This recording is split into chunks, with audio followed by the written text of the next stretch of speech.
أعوذ بالله من الشيطان الرجيم بسم الله الرحمن الرحيم الحمد لله رب العالمين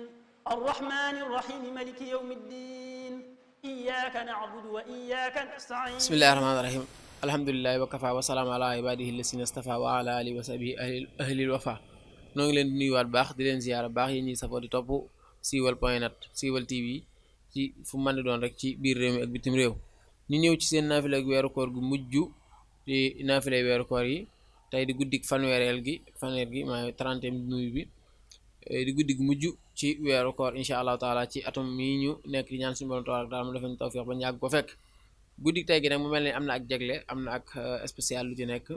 ndax ñaari naafila la ci sëriñ bi taamu koo xam ne mooy xool bu ko ci soob rek bi njëkk bi juróom-benn rakka lay doon juróom-benn rakka yoo xam ne suratul fatiha bu jàllee benn yoon xul huwallahu lay jàng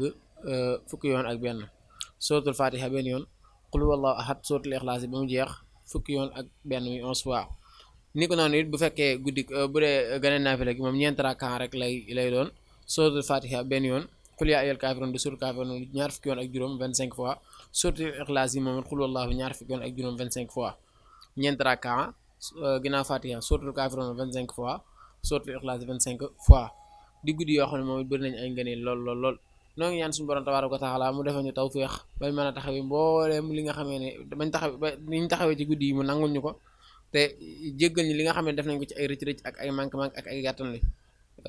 di leen dox dig daje di leen wax déwénati ba déwén ak jàmm incha allahu taala lépp loo xam ne def nañ ko ci ay njuumte ak ay dëng-dëng ci bàyyi ko ci nit nga xam ne mat du doomu aadama la waaye lu ci mat ñu dugal ko ci mat ak suñu borom bi nga xam ne mooy aji mat ji nga xam ne du manqué mukk te lépp luy nuru mat rek moom moo ko bind noo ngi leen di jégglu baax a baax di leen jaajëfal ci topp gi ak bàyyi xel gi rawat na kii nekkoon ci réalisation bi yëpp rek wasalaamaaleykum wa rahmatullahi wa barakaatu.